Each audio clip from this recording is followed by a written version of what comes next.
এই চুড়িটা আমি পুরানো কামিজ দিয়ে বানিয়েছি, মানে যেটা বাদ দেওয়া আর কি। কি বিশ্বাস হচ্ছে না? চলুন দেখাই। তো প্রথমে আমি লাল কালারের একটা কাপড়ের টুকরা নিয়ে নিয়েছি।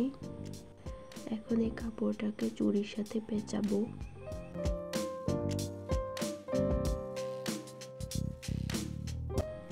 আমি প্রথমে বেশ কনফিউশনে ছিলাম কেমন না কেমন হবে, কিন্তু লাস্ট ফিনিশিংটা দেখে মনে হচ্ছিল যে কষ্টটা একটু হলেও সফল হয়েছে।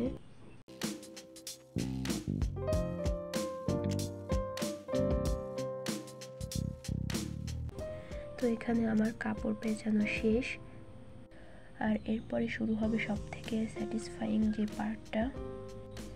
এখানে আমি আমার পুরানো কামিজ নিয়েছি, আর এই কামিজে যে ছোট ছোট মিরর ছিল সেগুলো আমি খুলে নিয়েছি, মানে কাটছি।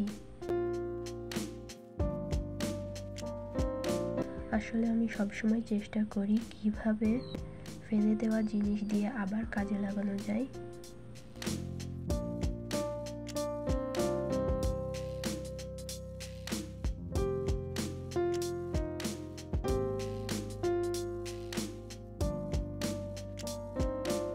এইটা শুধু আমার এক্সপেরিমেন্ট ছিল। এই চুড়িটা আমি কোনোভাবেই বিক্রির উদ্দেশ্যে বানাচ্ছি না, জাস্ট এক্সপেরিমেন্ট করার জন্য বানাচ্ছি।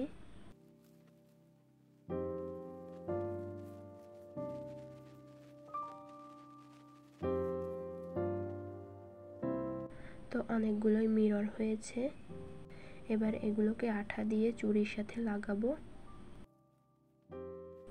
তো আপনারা যারা চুড়ি অনেক বেশি পছন্দ করেন তারা আমার পেজ থেকে বিভিন্ন ধরনের চুড়ি অর্ডার করতে পারেন। চাইলে আপনারা নিজেরা কাস্টমাইজ করে নিতে পারবেন। আর হ্যাঁ, সবথেকে ভালো খবর হচ্ছে আমি চুড়িগুলার প্রাইস একদমই কম রেখেছি, যাতে সবাই নিতে পারে।